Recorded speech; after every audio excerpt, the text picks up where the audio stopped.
Okay, for today's pod, we're joined by Raphael Honigstein. Rafa, Thomas Tuchel looking to step down as Bayern Munich manager at the end of the season. Tell us a bit more as to what went wrong under this current tenure at Bayern Munich. Well, things were off to a bad start, really, because he took over halfway through last season. Didn't have a preseason, didn't really have the kind of team that he wanted. Bayern struggled. Bayern got knocked out in the Cup. They got knocked out in the Champions League. They threw away the title only to have it thrown back at them. and somehow by default winning it. And in the second season, things were stable, more or less. Results were decent. Footballing-wise, not that entertaining, but it was okay. But everything kind of fell apart in the last couple of weeks, starting with that defeat at Leverkusen. And then, of course, the defeat against Lazio and a third defeat against Bochum. And the team looking completely devoid of any sense of confidence and direction. And I think what the board have tried to do now by bringing that decision forward, if you will, is to say, okay, you can no longer hide behind the fact that you don't like the coach or whatever. He is leaving, so it's down to you now to perform, to stop the speculation after every single game. Is he staying? Is he leaving? And to change a little bit of the momentum and maybe freeing Tuchel up to be a bit more relaxed and hands-off in his approach towards the team. I think it's an interesting theory, if you will. The problem is if they lose on Saturday, you can take all those deliberations and put them in the bin, because the speculation will start again, and I think the board will have to do something at that point. Yeah, I mean, we spoke about Tuchel not too long ago, actually. Feels like Groundhog Day. And you were saying, felt like the writing was on the wall for Thomas Tuchel.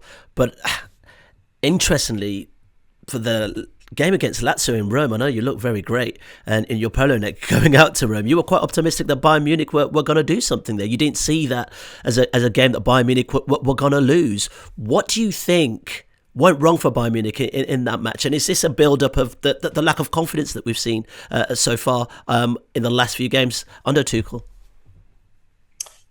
Yeah, I mean, you see a combination of individual mistakes at the back. You see the team really struggling to break down opponents. That's been a feature of the season.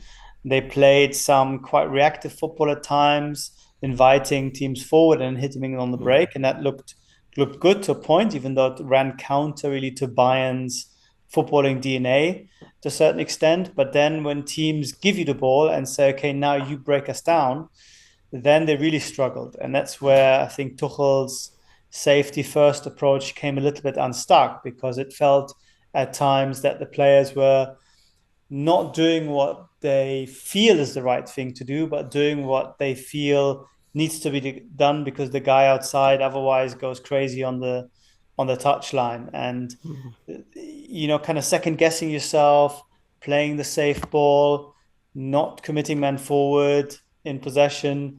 These kind of things in the end added up to a team losing its identity and losing its direction, and things kind of fell apart quite quickly to an extent that wasn't quite foreseeable. But at the same time, people close to the dressing room had been saying to me and others, this is gonna explode at one point. This is not gonna end well.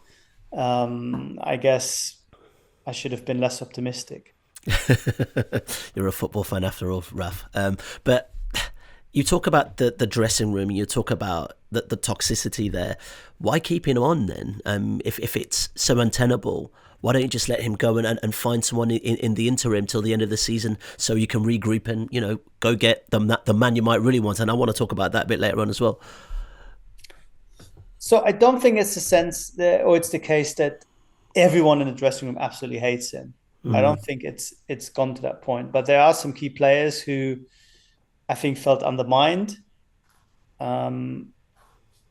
Their performances have become worse, and they're quite happy to see him go. I think it's safe to say.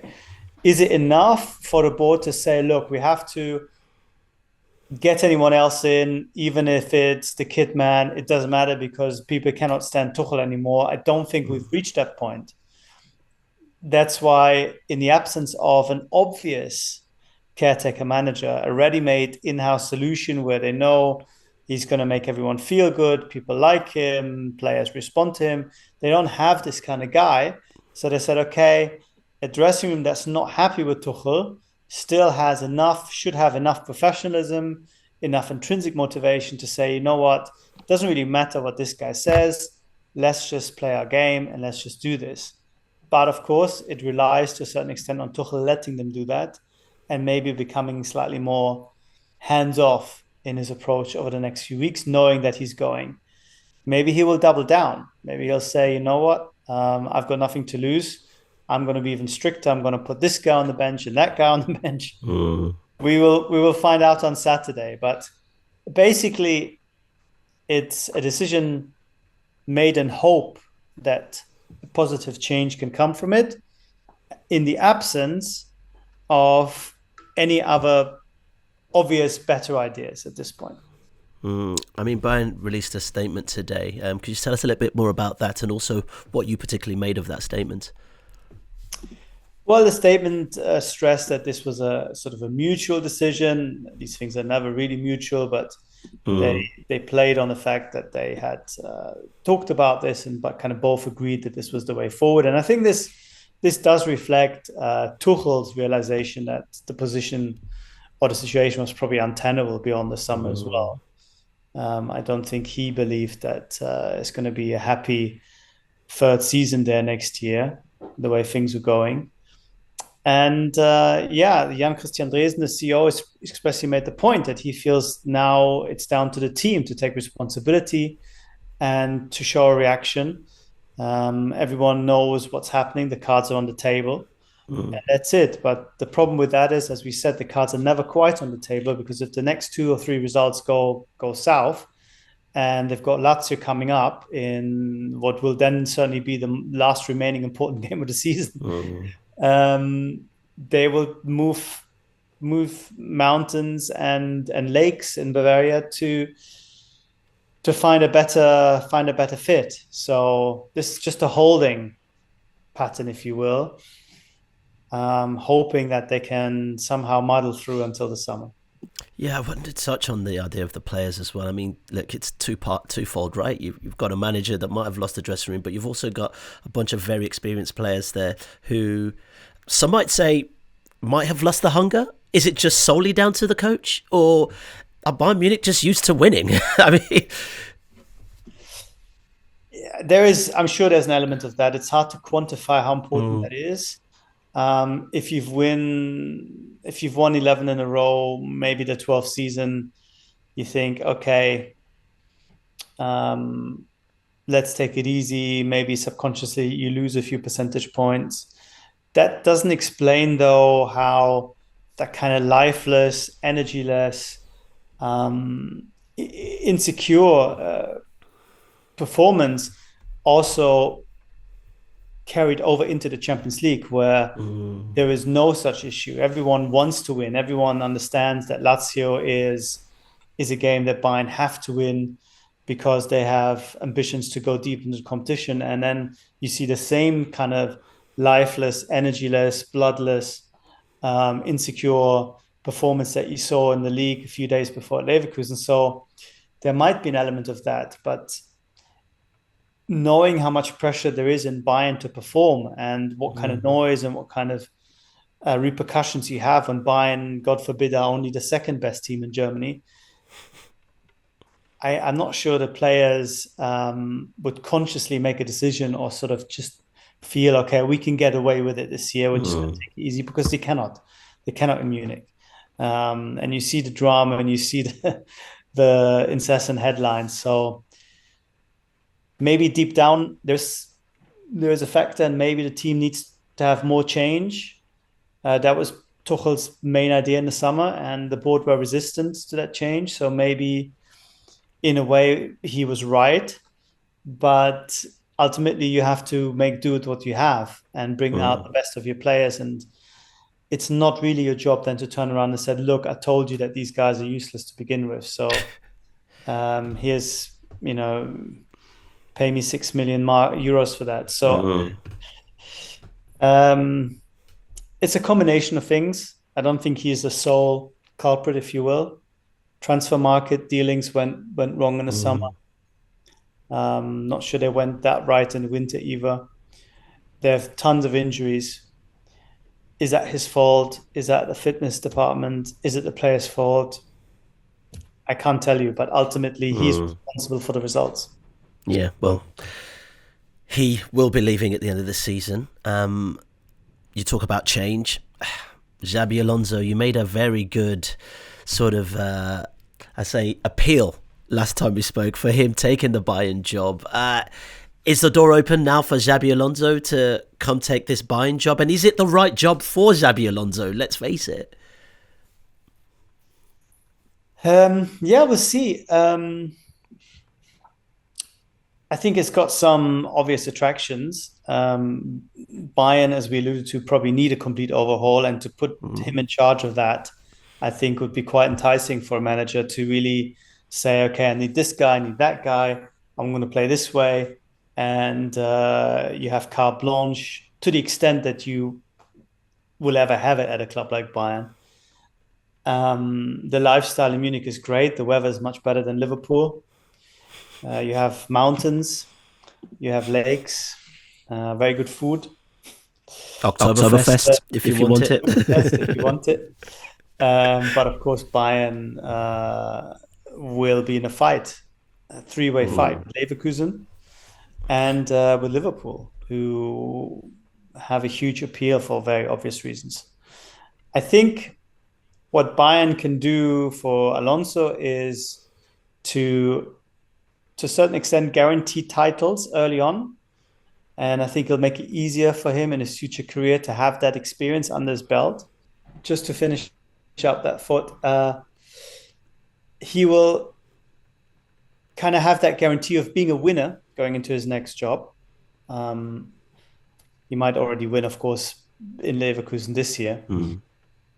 But I think it leaves his options open. If he goes to Liverpool now, that probably means he can't go to another Premier League club. It probably means he will be there for foreseeable time, which is no bad thing at all. But I think it probably closes a few doors, whereas Bayern is maybe a more transient thing. You do it 2-3 years, then you move on. You become a more rounded coach. That's certainly, I think, the pitch that Bayern will present. Whether he's amenable to that, I don't know. Yeah, I look at this sort of jigsaw and how it fits in for Xabi Alonso. Of course, it says a lot about his coaching prowess that you've got two big powerhouses that are in need of a coach. But what if he decides to stay at Leverkusen? He hasn't been there that long. Takes them into the Champions League, wants to explore that. Then you've still got these two teams who haven't got a top coach. And then what do Bayern then do then? They stay another year and then wait for him to finally be ready. I mean, there's still a lot of moving parts here. Yeah, absolutely. It's hard to predict which way this is going to go. Bayern will try. Bayern will make him the number one target. We reported that in The Athletic a few days ago. That's no surprise. I think the fact that Tuchel's future, his long-term future at least, is sorted, makes it easier for Bayern to go out there quite aggressively and say, look, you know that he's leaving. Everyone knows that he's leaving. We need to make some moves ahead of the summer. Come do this with us. Come on board. What does it take for you to come? If Xabi doesn't work out, then I think Bayern a little bit stuck, because don't think there's a ready-made B option there that they fully believe in. They want a specific kind of football, which rules out the likes of Conte and Jose. They want ideally somebody who speaks German, has some German experience, which is a huge bonus for Xabi. So they will really scramble if it doesn't work out. And I read today's announcement as also an announcement to the rest of the world, if you will, that everyone knows Tuchel is leaving, and now we can put the wheels in motion to find a successor quite quickly. Yeah, very quickly. What then happens to Thomas Tuchel? What next, do you think? A step away from management? I mean, Chelsea was a tricky one. Bayern Munich now a tricky one. No, I think he'll continue to coach. I think he'll still have a great demand, great reputation for what he's done, specifically at Chelsea, but even PSG and Dortmund was successful. Bayern less so, but could still finish with one or two trophies. He won the league last year, not convincingly, but still, it is a league win, and I think he'll bide his time. And there are big moves afoot in European football this summer, and I wouldn't be surprised if Thomas Tuchel ends up at another big club very soon. Yeah, for sure. Huge CV. Champions League winner as well, let's not forget. All right, Rafa, thanks so much for your time. Thank you. Bye. Okay, let's move on, because joining us now is the Athletic's Nick Miller. Nick, you've written a piece about the big decision facing Xabi Alonso. He's kind of got a great choice, choosing between Liverpool and Bayern Munich. Let's break this down, because I said to Raphael Honigstein just now, those two jobs depend on whether he's actually available for those jobs. But hypothetically, give me the argument, Bayern or Liverpool for Alonso? Yes, I mean, it's incredible for someone who's only in their second full season as a top level coach. It's an incredible position for someone to be in. I almost don't envy him, which is it's very sort of smallest violin in the world territory. Oh no, I've got the choice between two of the biggest clubs in the world. What a dreadful position to be in. But yeah, it's an absolutely fascinating choice. I mean, he's obviously got a degree of emotional history with both, having played for both clubs. You probably say slightly more with Liverpool, given that he was there longer, and the successes there were possibly slightly more unexpected. He's also got the choice between two brilliant squads. I mean, you could argue the toss between this for all day, but I would say probably Liverpool have got the better individual quality in players. Both teams are obviously kind of willing to spend money if he needs certain players, and if he wants to buy certain players to fit his style of play. And so then it comes down, I suppose it then comes down to things like, what would the expectation be at both clubs? And again, you've got a couple of competing forces there. At Bayern, he wouldn't be given as much time probably as he would be at Liverpool. There is, as Thomas Tuchel is finding out, anything other than winning the Bundesliga, that's the sort of base level. If you don't do that, then you're out. But on the other hand, he at Liverpool, he is replacing their most sort of transformational manager since Shankly, probably the most popular manager since probably Dalglish. So obviously, absolutely colossal shoes to fill in that respect. So yeah, I mean, it's there was also the kind of the nature of the challenge which he has to weigh up at both clubs. With Bayern, obviously, he is by definition removing the biggest threat to his new job, which is himself, really, by leaving Leverkusen to take over Bayern. He is, I mean, Bayern would be favourites for the Bundesliga every season if I was in charge, but particularly if you have the guy who, as looks like at the moment, is going to be the first guy to kind of topple them since 2012. So in that respect, it's maybe slightly less of a challenge. Whereas at Liverpool, he has the kind of looming presence of Manchester City and Arsenal doing really well. So it's going to be in theory, a much more competitive domestic league as well. And then you kind of get down to things like lifestyle. He's obviously lived in both cities before. His family apparently enjoyed it in both cities. So, I mean, I haven't really given you a definitive answer to which is the better job here, but it's every aspect, I think, of this, and every decision that he has to make about what his next choice is, if we're assuming that he does go to one of these clubs and he doesn't, as would probably be ideal from a sort of development point of view, he doesn't stay at Leverkusen for another year.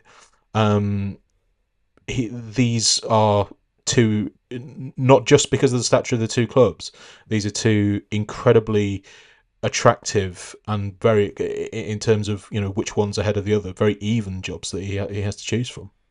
Yeah, I really thought about that point you made in terms of being given a bit more time to do the job, and I guess we do have, even though the level of opposition's much more stronger in the Premier League, you do get people like Mourinho to a certain degree, Guardiola to a certain degree, being given time to get their philosophy across, and you'd like to think that template might suit him, but then what about the ownership of both clubs? They're very, very different. And then you've got this sort of, American arm to Liverpool. And yeah, I mean, what do we think of the ownership in that respect?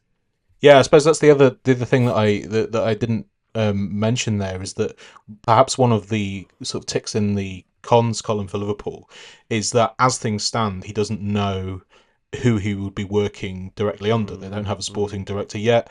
I think from the sounds of things, in an ideal world, Liverpool would want to appoint a new sporting director, or someone with a roughly equivalent job title, before they choose who their manager is. But this announcement, this confirmation seemingly that Tuchel is definitely leaving Bayern at the end of the season, which I think was probably, everyone could assume it was going to happen anyway, but that this will have quickened, or this will have made it more urgent that for Liverpool to kind of tie him down if he is the man they really want. But by doing that, they are asking Alonso to join a club where he doesn't really know what the structure of the hierarchy will be. We're not sure necessarily about a couple of the people in the Liverpool hierarchy who would whether they want to kind of carry on in their current roles for much longer. So while the Bayern structure is, as you say, a little more chaotic, at least he probably knows who he's going to be working with in the immediate future anyway. One thing I pointed out at the top is the permutation that he actually does stay at Leverkusen. I put it to Raf Honigstein earlier in thinking that what's to stop him from just getting a bit more experience at Leverkusen? I mean, what is looking like an extraordinary season so far? Why doesn't he take it to the next level with this Leverkusen team? See how far they do in the Champions League, for instance, next season, which then, yet again, opens up this merry-go-round of, who then coaches Bayern Munich, who then coaches, Liverpool as well. Yeah, I mean, it's, I suppose, one way, if we're kind of assuming that the Leverkusen are going to win the Bundesliga, and we have been here before in, assuming that someone else is going to win the German title. I mean, I think we're, even those of us who aren't Dortmund fans were scarred by the last day of last season. So let's assume that Leverkusen win the league. What might enter his thinking is that he can't realistically really do better than that. It's probably going to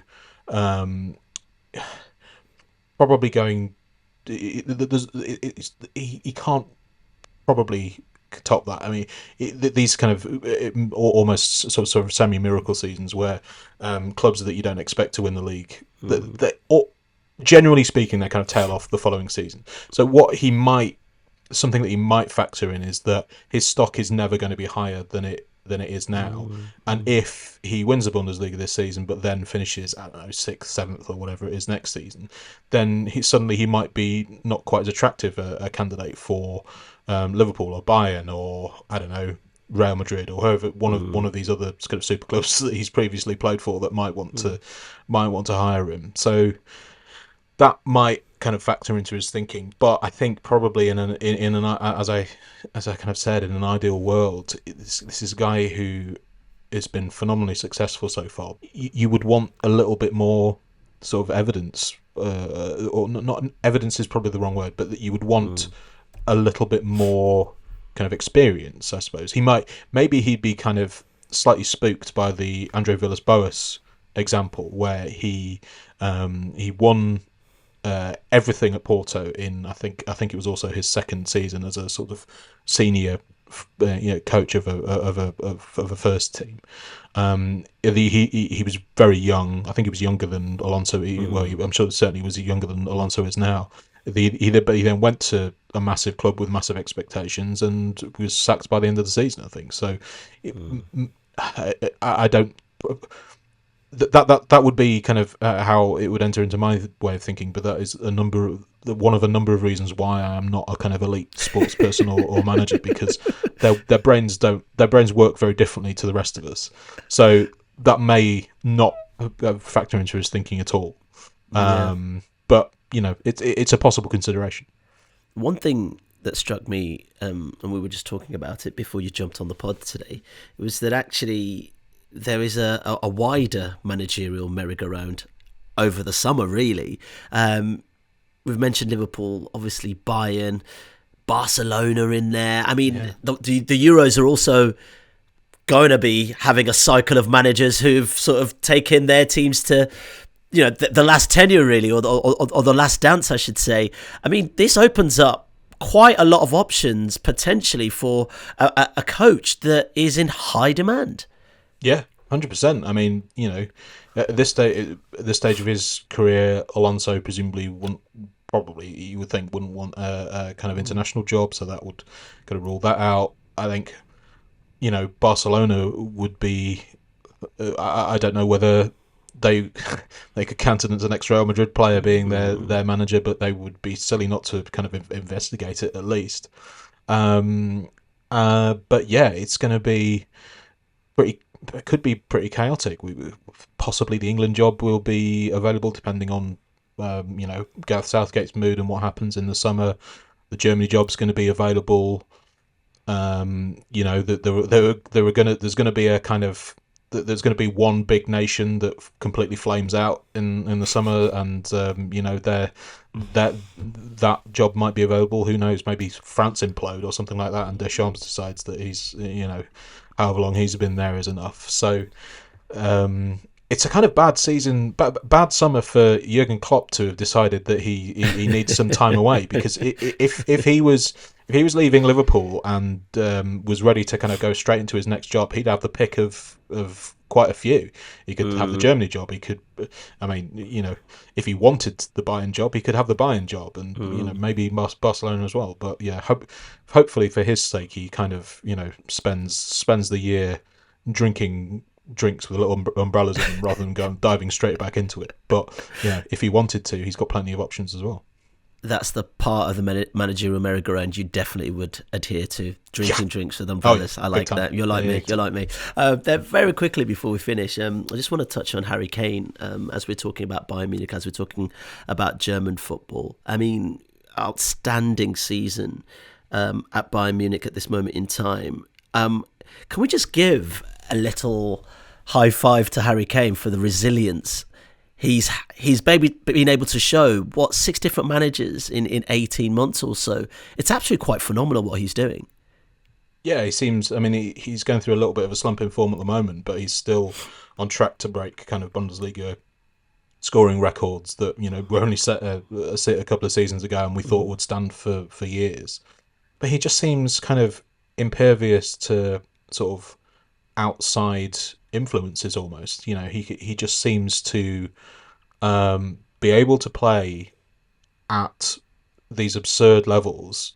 Doesn't really matter who his manager is, doesn't really matter what kind of team is around him, doesn't really matter how chaotic the situation is around him.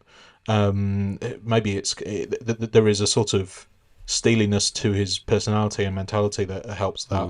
Maybe it kind of helps that in terms of the sort of purely on pitch stuff, he is basically two players in one. He is this kind of number 9 and he's the number 10 when he feels like it. So maybe that's a factor in how he's able to play, and not just play, but play brilliantly, independent of outside factors. But yeah, it being dropped into this kind of, even though moving to Bayern, the assumption was, well, okay, he's moving to a club where he's going to kind of guaranteed league title. It's still an incredibly high-pressured environment. It's still, as we kind of discussed often, quite a chaotic environment. But he's still scoring all these goals. So, yeah, it's been quite sort of heartening to see it. That, you know, you always like to, from a very English perspective, you always like to see English players going somewhere else and you know, being as good as they were over here. And he's, as I said, beyond the last few weeks where he's hit a bit of a dip in form, he's absolutely done that at Bayern. All right, fantastic, Nick. Thanks so much for joining us, and also a quick thank you to Raphael Honigstein as well, who had to drop off earlier on. Don't forget to rate and review the podcast, and we'll be back for another episode tomorrow. Appreciate you listening. If you like this video, click subscribe for more content like this. We'll be joined by the likes of David Ornstein, Matt Slater, Adam Crafton, Carl Anker, and plenty more through the season to bring you the inside track to the biggest stories in football. If you'd like to listen to the full episodes for free, search the Athletic Football Podcast wherever you get your podcasts from.